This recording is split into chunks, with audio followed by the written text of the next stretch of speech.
This week, we are going to conclude the two final portions of the second book of Exodus of Shemot. It recaps the final details and the collection of all the materials necessary to build the tabernacle, the sanctuary in the desert.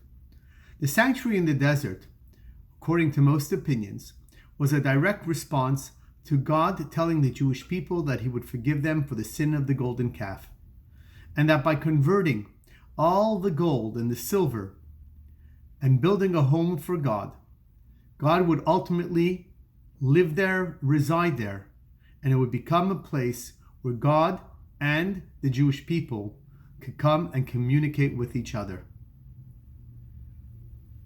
The sin of the golden calf, while certainly a very devastating story, is one of tremendous hope.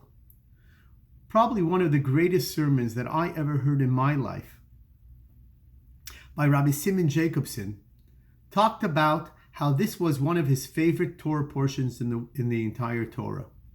And the reason is because when Moshe has a conversation with God, pleading with God to forgive the Jewish people for the sin of the golden calf, it was one of tremendous hope.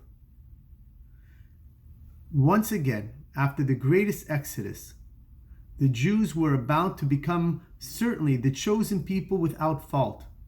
And then when they failed so devastatingly so, and God told Moshe that he really is going to start afresh and wipe out the Jewish people, at that moment, the Jewish nation understood that no matter how badly they're facing what seems to be seemingly the end, there is always going to be hope.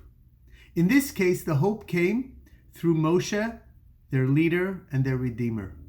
And Moshe tells God, "Why are you angry at them? You yourself testify that they are a difficult nation." But what Moshe does next is amazing. He tells God, "If you don't forgive the Jewish people, erase me from your book." He doesn't say start over. Listen, it was a good project, trial and error. He says, "No, God, erase me from the book unless you could find it in your heart to forgive them." This has an amazing lesson.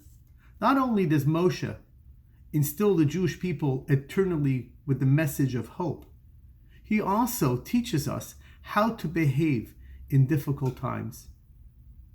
Last night, Dr. Edith Eger was interviewed, and she said she's a 93-year-old survivor of the Holocaust and a psychologist who wrote two amazing books called The Gift and The Choice. And she said the following: she never asks people, "How can I help you? How can I be helpful?" But rather what she says is, "How can I be useful?" Moshe Rabbeinu, at that moment, when he's given the information by God, go down from the mountain, see the tragic sin that your people did just merely 40 days after receiving the 10 Commandments from God himself. Moshe immediately goes into motion and jumps into action and doesn't think about how can I help, but rather how with this information can I be useful. He doesn't seek to blame anyone. He doesn't really spend his time trying to excuse the Jewish people. He just merely says, if I have been told by God that this is what's occurring, how can I be useful? And I think so much as of late, as everybody is bearing their soul, finding possibly even justified blame to others for their situation, I think we need to learn from Moshe and from Dr. Edith Eger.